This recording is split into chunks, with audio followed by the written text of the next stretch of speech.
Picture a business person. If you thought of someone wearing a dark suit, holding a briefcase, sitting in a leather chair in a boardroom, and looking at pie charts, congratulations. You have something in common with a stock photo. Now think of someone who's sustainable. They probably look a bit different from the business person. And if you're anything like the people who take stock photos, it probably involves a lot of plants. But what about a sustainable business person? Well, again, if we consult our stock photo canon, they look something like this. But that doesn't tell us anything at all about what a sustainable business person actually does, or if it's even really possible to be one. We want to understand what sustainable business looks like and what sets it apart from any other business. So corporate needs you to find the difference between this picture and this picture. Hi, I'm Miriam Nielsen, and this is Study Hall Sustainability.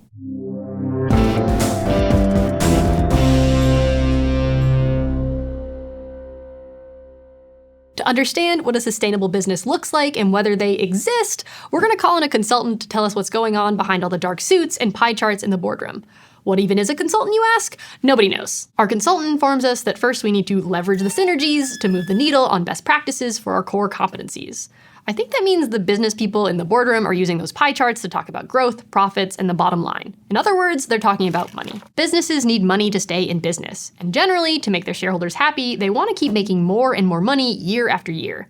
For them, being a successful business means being a profitable one. It's tempting to think that for a sustainable business, all that goes out the window. But in fact, sustainable businesses care so much about the bottom line that they're doubling, no tripling down on it.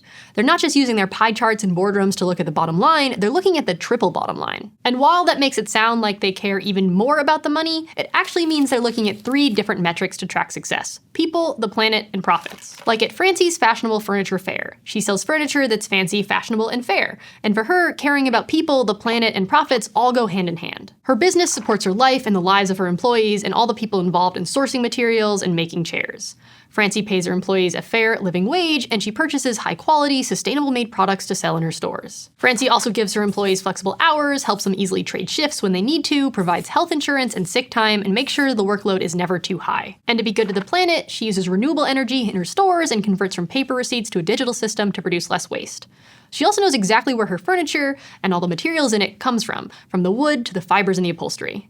That way she knows her business isn't exploiting the environment or contributing to the mistreatment of people who process those materials. To be able to do all that, Francie's profits are really important. She needs to sell enough chairs and at high enough prices that she can afford to purchase products, pay her employees, and keep the lights on in her store.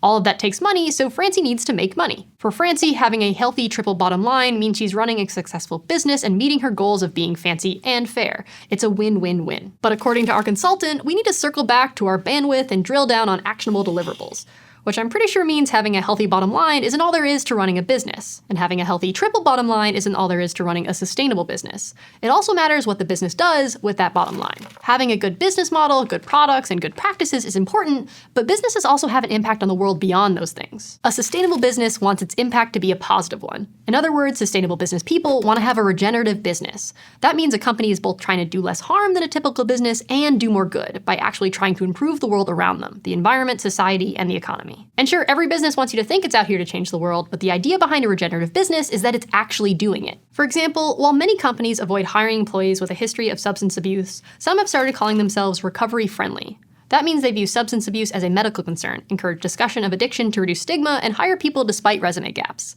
This kind of support can help people stay sober. Other companies encourage more sustainable environmental practices. For example, an agri-tech company can advocate for sustainable practices like using cover crops to reduce emissions. But they can also help farmers make changes to their operations to improve soil health and provide resources and connections with other farmers to spread these practices. And maybe Francie tries to discourage overconsumption by starting a furniture rental program at Francie's Furniture Fair and recycling and upcycling used items.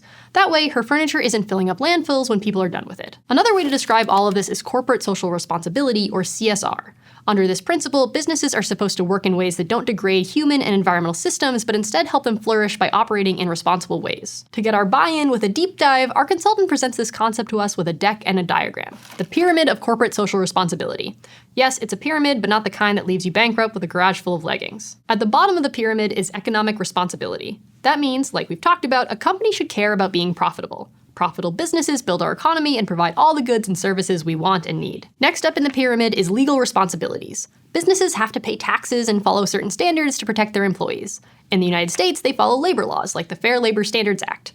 This sets the federal minimum wage at $7.25 as of 2009 and requires certain employees to receive overtime pay. Businesses in the US also have to follow health and safety laws outlined by the Occupational Safety and Health Administration, or OSHA. These laws require employers to have a safe workplace without any serious hazards, to keep records of illnesses and injuries in the workplace, and to just generally keep their employees safe, healthy, and in possession of all of their limbs. Then there's ethical responsibilities. We don't just want companies doing everything required under the law and exploiting every loophole along the way. Instead, we generally believe companies should behave ethically. In fact, public companies in the United States are required to have codes of conduct. These often underline a company's mission and encourage fairness in the workplace, and they might also include information about how the company gives back to society, what an employee should do when they see unethical conduct, and spell out confidentiality and conflict of interest policies. Finally, the top of the pyramid is philanthropic responsibilities. This means giving back to society, usually with cold hard cash, to support environmental causes, disease research, gender equity, literacy programs, and much more. And none of this is some super niche concept that only new, small businesses that really care about sustainability are trying out. According to our consultant, we can run it up the flagpole to boil the ocean and get our ducks in a row.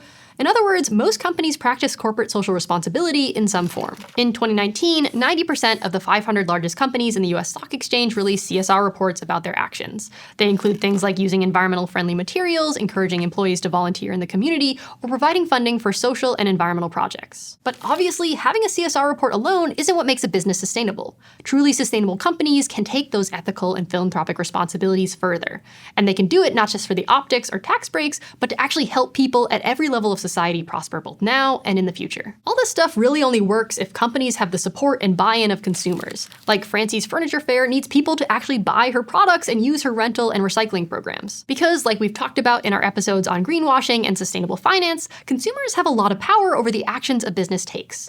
Like we can actually read their CSR reports to understand how and where their products are made and use our wallets to hold them accountable. But businesses have a lot of power too. According to our consultant, we can reinvent the wheel and do a brain dump by tabling this and putting the low-hanging fruit on the back burner. AKA, businesses can use the SHIFT framework to understand and influence consumer behavior. In other words, they can make consumers shift into making certain decisions and purchasing products sustainable or not. This framework says that people are more likely to do something or buy something if they feel it's a social norm, socially desirable, or will make them part of a group. That's social influence. People are also creatures of habit. If we're used to buying a certain product, we'll likely continue to do so. But we also all have a particular view of our individual self. We'd like to believe that we're making good, consistent choices that matter. And that's also tied to feelings and cognition. We want to feel good about the actions we're taking, and we don't want to feel bad about making a less sustainable choice. Finally, there's tangibility. We want to be able to see and feel the impact of our actions and put our money toward those things. But right now, even if consumers would rather buy sustainable products, there are a lot of barriers to actually doing that. Products marketed as sustainable are around 28% more expensive than other products. And according to a 2022 study in the UK, 52% of consumers cite cost as a barrier to making more sustainable purchases.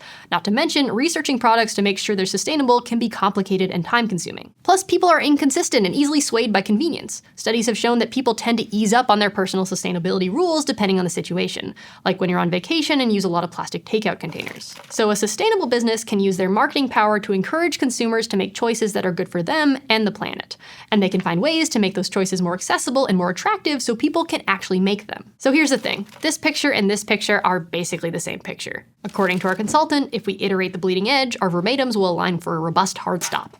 That means running a sustainable business isn't really all that different from running any other business. There are just more plants in the boardroom, and more care goes into making sure your business is good for people and the planet right now and far into the future. And putting in that extra care is good for business. Studies show that stock price performance is higher when companies adhere to social or environmental standards, which means sustainable business practices are just good business practices, period. It also means every business can and should be a sustainable business. If you're enjoying this series and are interested in taking the full Study Hall Sustainability course and earning college credit from ASU, check out GoStudyHall.com or click on the button to learn more. And if you want to help us out, give this video a like, comment your favorite business buzzword, and smash that subscribe button. Thanks for watching, see you next time.